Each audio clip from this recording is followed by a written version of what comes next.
Russia to recruit 210,000 personnel for drone forces by 2030. Ukrainian Commander-in-Chief Syrskyi confirms that.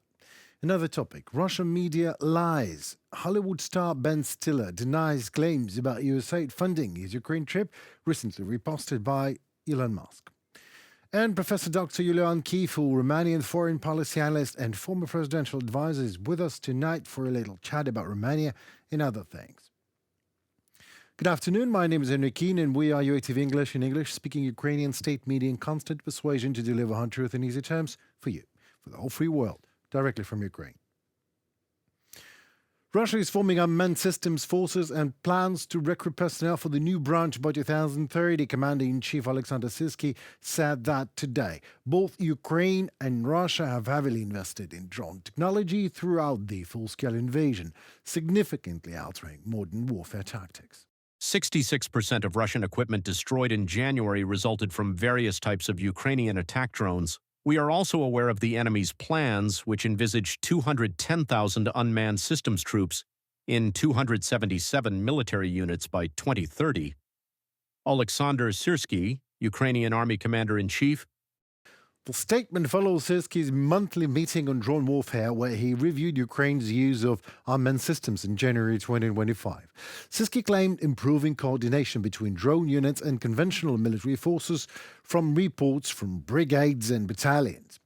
The number of targets hit by drones increased by 7% compared to December, with Ukrainian first-person view (FPV) drones responsible for 49% of all damage inflicted. Ukraine has continuously expanded its drone capabilities, using aerial, naval and ground-based systems for reconnaissance, precision strikes and other operations. The country's unmanned system forces announced on January 31st that Ukrainian troops are now employing a long-range drone capable of traveling up to 2,000 kilometers, which is 1,200 miles roughly, while carrying a 250-kilogram air bomb. On February 6, President Zelensky signed a decree officially establishing Ukraine's unmanned system forces as a separate branch within the armed forces of Ukraine, underscoring the obvious growing role of drones in modern military strategy.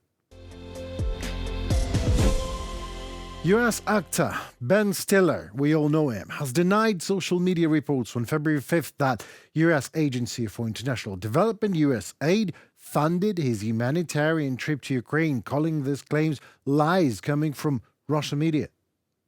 I completely self-funded my humanitarian trip to Ukraine. There was no funding from USAID and certainly no payment of any kind.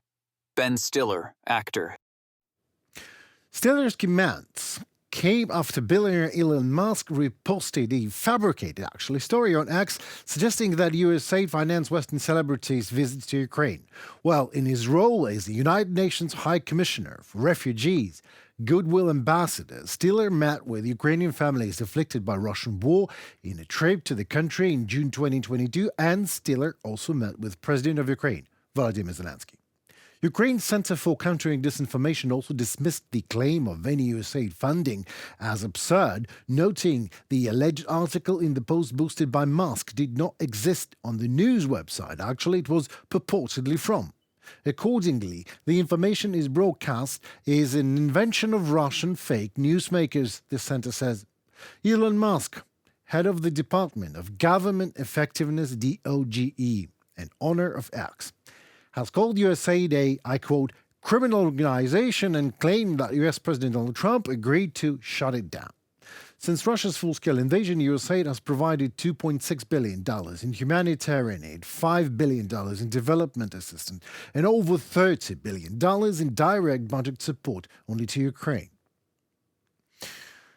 My personal question to the universe and all the Russian-minded idiots in it is, why in the world would Ben Stiller ever needed someone to pay for his trips to Ukraine or to the moon for that matter? To do what exactly? Like save money? Have you ever seen Stiller's net worth estimation?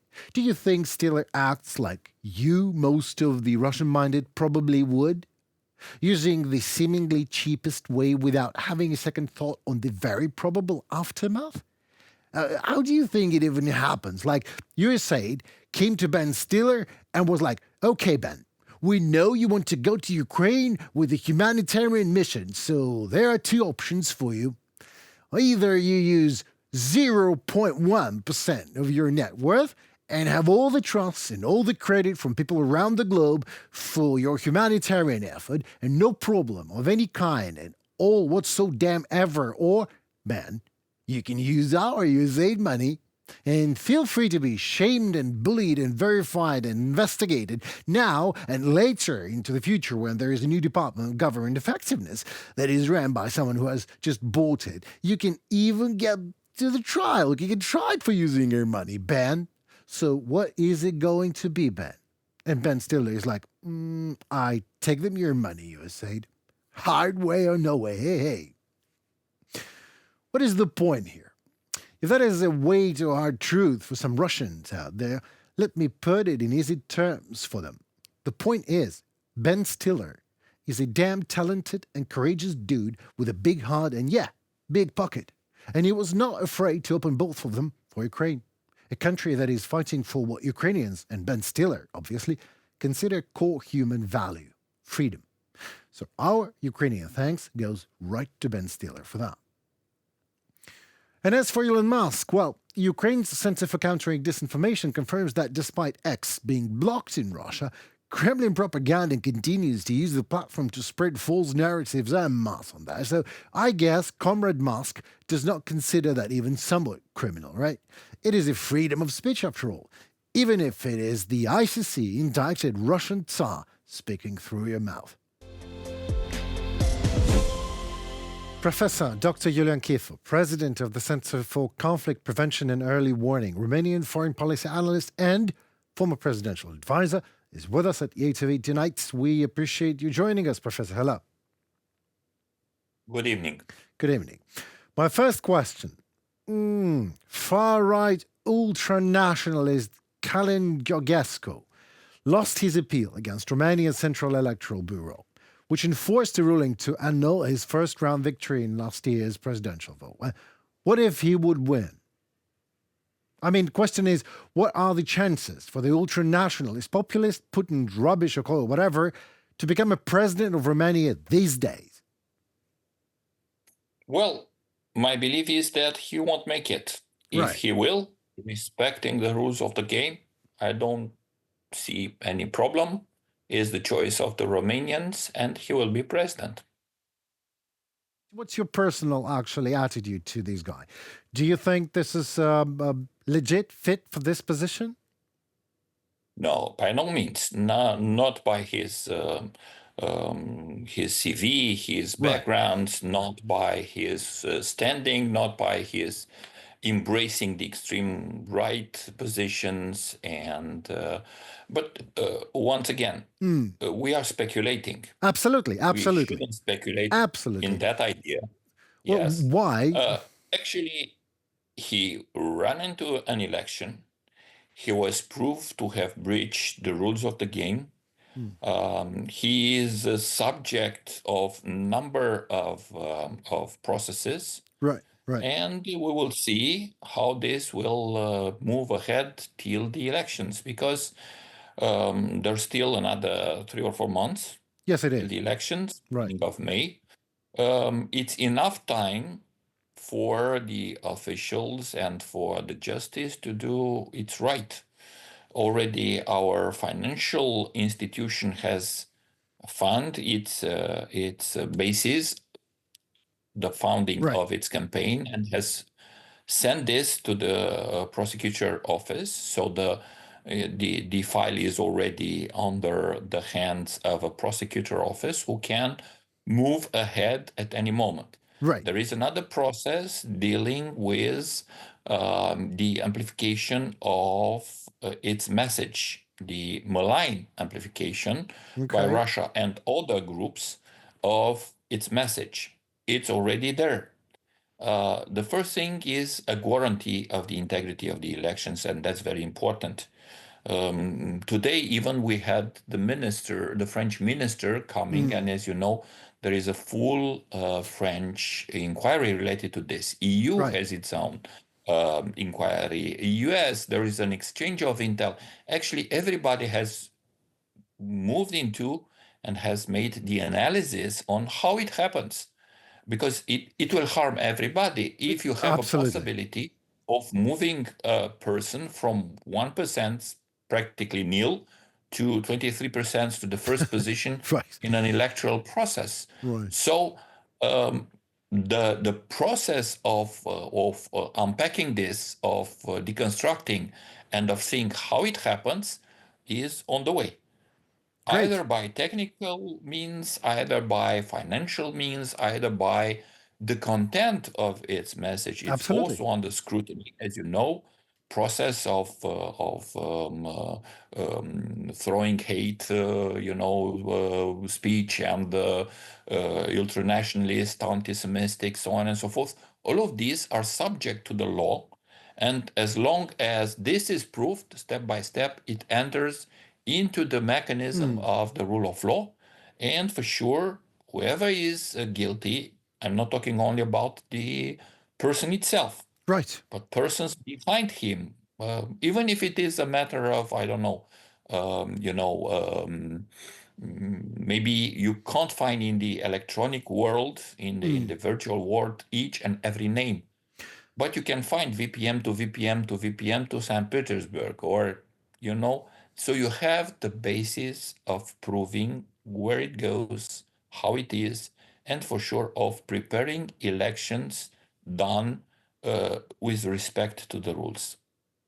I absolutely agree. I'm glad to hear that respect to the rules and the rules of law and order are at place in Romania. But the only reason why I was asking the question is that I like the politicians in America and in Europe. First of all, they don't like to resolve the hard issues, and then they're asking how could it be that a person from 1%, practically nil, jumps up to 23% only for being populist? Well, that's how it goes. You don't do things, and then populists comes and do it for you, the way populists do. Isn't it true? It's true. It's true. It is related to a large respect to what is happening with the message. Absolutely. It is related to the vulnerabilities that the country has built up itself. Right. There is Sure. a hate towards the traditional politicians, against corruption, against the fact that the law is not working quick enough, or it allows some people to go around. So there are vulnerabilities linked to the country. There are vulnerabilities and there are problems linked to the policies, including the EU policies, which goes on the extreme.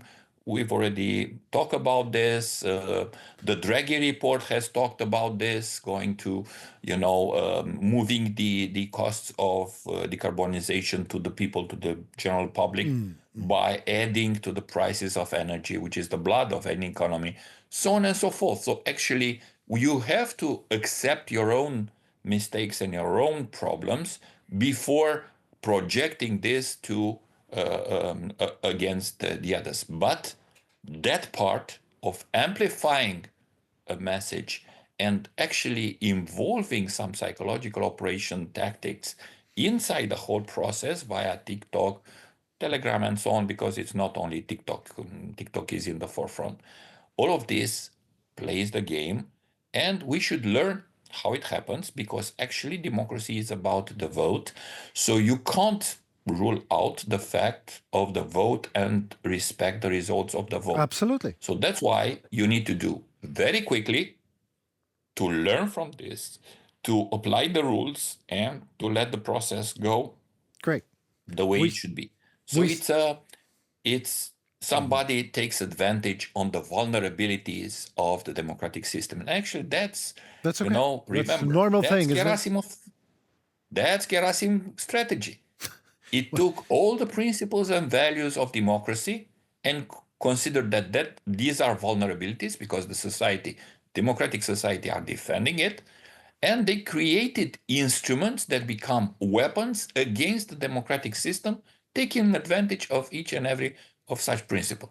Freedom of expression, freedom of ideas, Of ideas, gatherings, right? you name it. All Absolutely. in all, they are speculated by these types of weapons, but we don't need to go with their own messages, because you have to respect democracy and defend it. What you need to do is to make the rules applicable in due time, and also to sense when something doesn't go well. Because, democracy doesn't have a break. If you allow such processes to go on and you don't hit the brake and realize that something is wrong, you can find yourself in a situation that the most important institution in a state can be abducted by somebody in a malign matter. In a very So malign, that's why yes, we need to learn. We've seen what is happening in Republic of Moldova. We had the possibility exactly. of supporting Republic of Moldova to deal with that type of attack with money and hybrid actions and so on. They've done it. Now the payback came in Romania, and we all have to learn.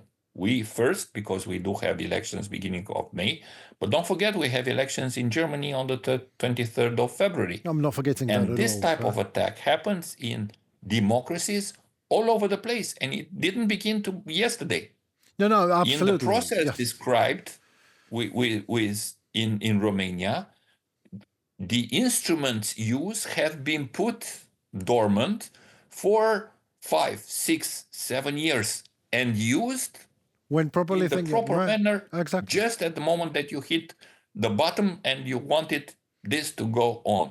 So there is a full spectrum of ideas that we need to learn. Okay. We need first to learn how it happens and try to deal with it. I mean, this is a in great. order to respect the democratic values and mechanisms.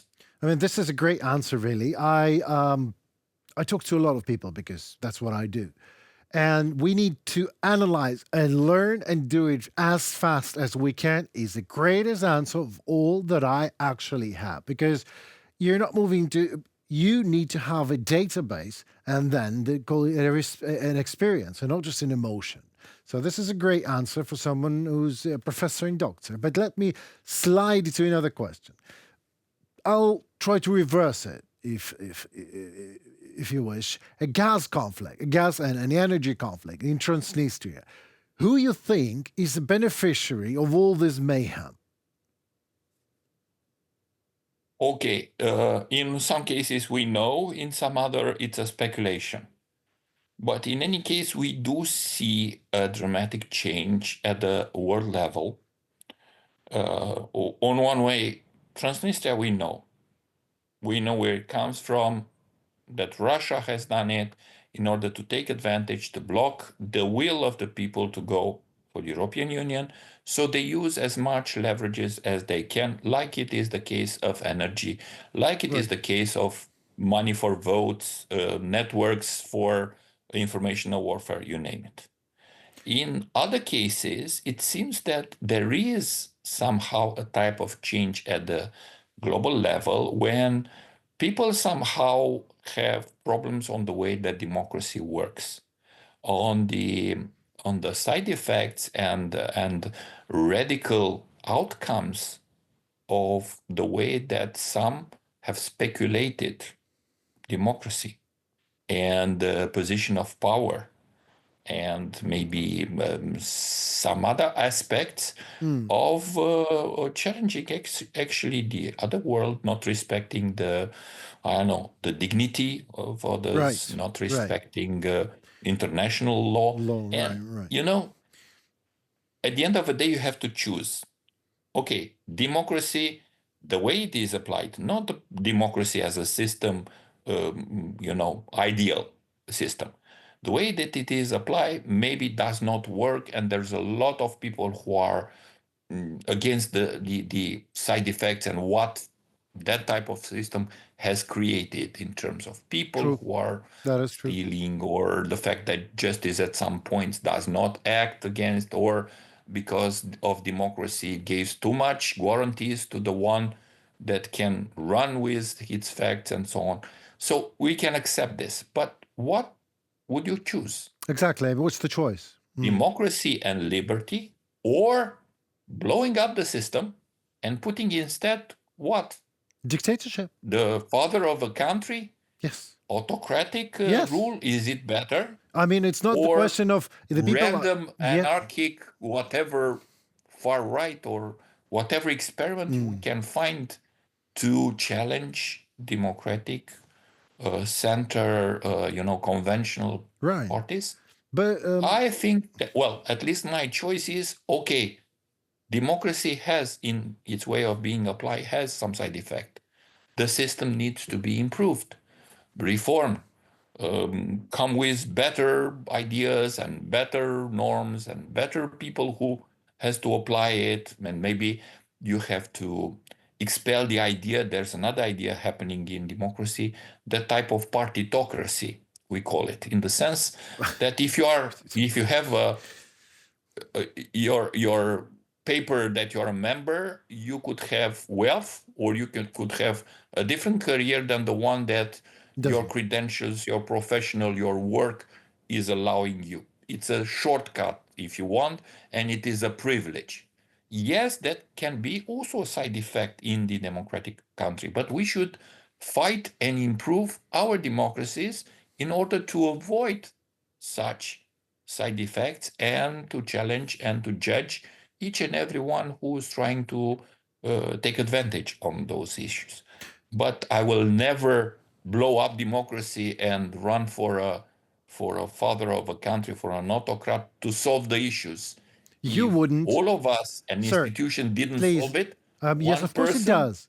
Oh, of course it does. will never do it. Yeah. I mean, exactly. This is my point. Some people just choose it. We want the father of the nation.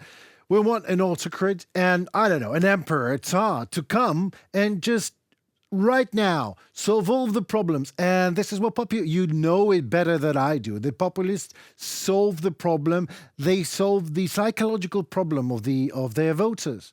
And that's it. They say, we will do it. Even not in that way.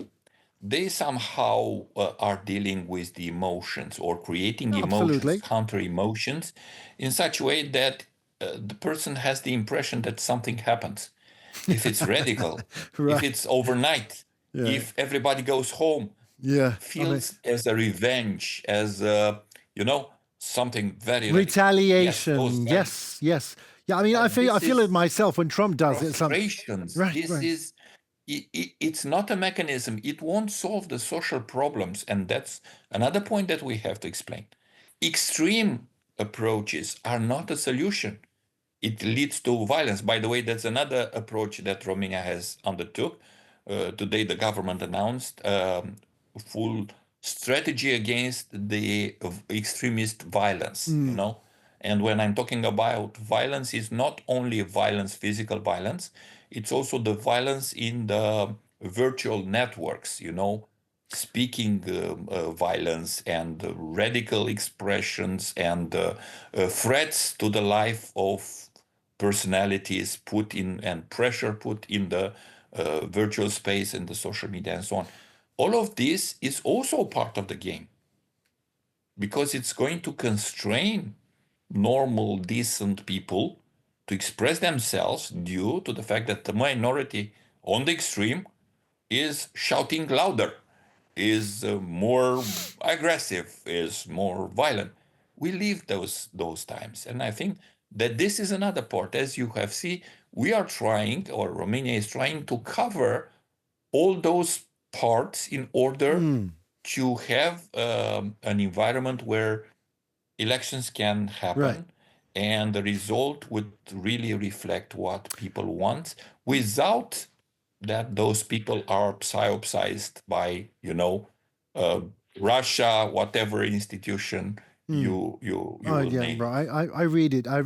I'm with you. And well, when the analysis is over the things and over the extremists and over the investigation on ultra nationalists that work for Russia or somehow want to work for Russia, or those who work for Russia and then work Or are used by Russia, or are even used if they don't work exactly directly. in a blind way. Anyway, when the analysis is over, please feel free to share it with us in Ukraine. And meanwhile, thank you so very much for your expertise. And You're welcome. I hope we just do it sometime again when we have more time. I'm just anxious to ask way more questions than now. Thank you. Thank you very much. Thank you. Goodbye. Take care. Well, that will be all for tonight. Thank you so very much for your time. We know it's precious.